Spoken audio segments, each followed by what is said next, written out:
दोस्तों, कुछ रोज पहले हमने आपको बताया था कि बृजभूषण शरण सिंह और बीजेपी के बीच अंदर खाने अब लकीर खींच चुकी है। बृजभूषण का जुबानी हमला पहले योगी तक ही सीमित था, मगर मोदी सरकार के खिलाफ भी बृजभूषण शरण सिंह का बगावती बिगुल अब सुनाई देने लगा है। हाल ही में बृजभूषण शरण सिंह ने बिहार के औरंगाबाद में एक ऐसा बयानी विस्फोट किया जिसने पूरे सियासी गलियारे में हड़कंप मचा दिया। लेकिन अब बड़ा सवाल यह है कि क्या कुश्ती महासंघ के पूर्व अध्यक्ष और पूर्व बीजेपी सांसद बृजभूषण शरण सिंह और अखिलेश के बीच कुछ बड़ा पक रहा है, और क्या भाजपा के खिलाफ बृजभूषण के इस तल्ख रवैये का सूत्रधार अखिलेश हैं, जिन्होंने सिंह को 2027 के लिए अपनी जमीन मजबूत करने के मकसद से कुछ खास दिशा निर्देश दिए हैं। दोस्तों, ये महज सवाल नहीं, ये राजनीति का वो दांव है जहां सत्ता की जंग में सब कुछ जायज है। जरा याद करिए, बृजभूषण ने औरंगाबाद में क्या कहा कि सियासी हलकों में बवाल हो गया। दोस्तों, दरअसल बृजभूषण ने कहा, मुझे राजपूत का नेता नहीं मानिए, मैं सर्व समाज का नेता हूं। दरअसल सिंह का यह बयान साफ करता है कि वो अब सवर्णों को एकजुट करने की पूरी कोशिश में है। वही उनका सवर्णों के लिए एक अलग देश होना चाहिए। ये बयान और 3 कानूनों को हटाने की मांग वाला बयान बीजेपी आलाकमान से नाराजगी को भी साफ दिखाता है। नमस्कार दोस्तों, आप देख रहे हैं रिपोर्टर जी और मैं हूं आपकी भरोसेमंद होस्ट लता सिंह। दोस्तों, बृजभूषण शरण सिंह को दिल्ली की पटियाला हाउस कोर्ट ने सोमवार को पॉक्सो मामले में बरी कर दिया। उनके ऊपर नाबालिग महिला पहलवानों से यौन शोषण करने के आरोप थे।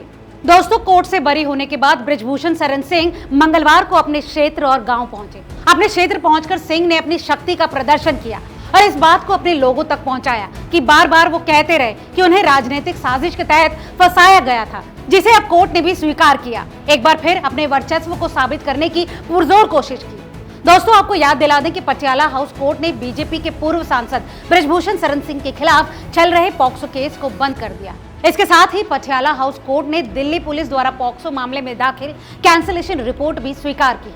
दरअसल दिल्ली पुलिस ने मामले में कैंसिलेशन रिपोर्ट 15 जून 2023 को दायर की थी और इस सुनवाई के दौरान शिकायतकर्ता द्वारा पुलिस की क्लोजर रिपोर्ट का विरोध नहीं किया गया। इससे पहले 1 अगस्त 2023 को कथित पीड़िता और उसके पिता ने मामले में पुलिस की रिपोर्ट पर कोई आपत्ति नहीं जताई और साथ ही पुलिस जांच से संतुष्टि जताई।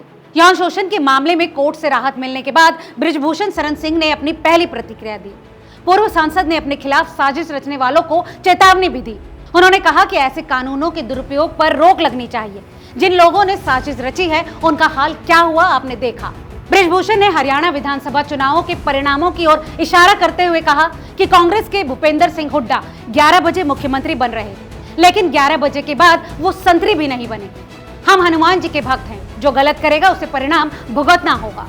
वहीं बृजभूषण शरण सिंह के पक्ष में आए फैसले के बाद उनके बेटे और सांसद करण भूषण सिंह ने भी प्रतिक्रिया दी। उन्होंने कहा कि ये न्याय और सत्य की निर्णायक जीत है।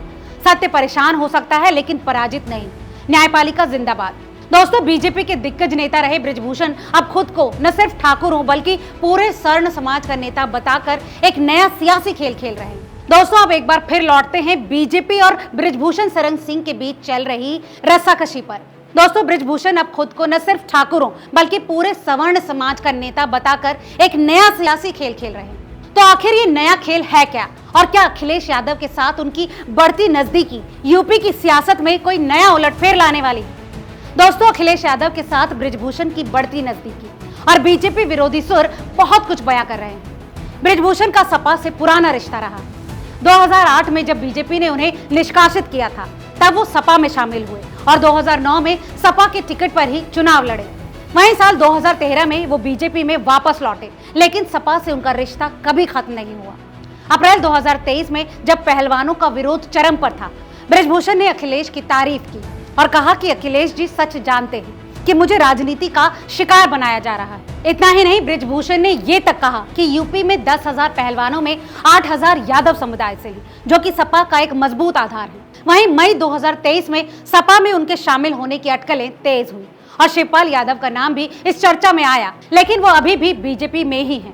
लेकिन दोस्तों, अब बीजेपी से बृजभूषण की बगावत साफ दिखने लगी है। तो दोस्तों, आपको क्या लगता है, क्या आने वाले समय में बृजभूषण खुलकर बीजेपी का विरोध और सपा के लिए फील्डिंग करेंगे? अपनी राय हमें कमेंट करके जरूर बताएं और ऐसी तमाम और खबरों के लिए जुड़े रहिए रिपोर्टर जी के साथ। बहुत बहुत शुक्रिया।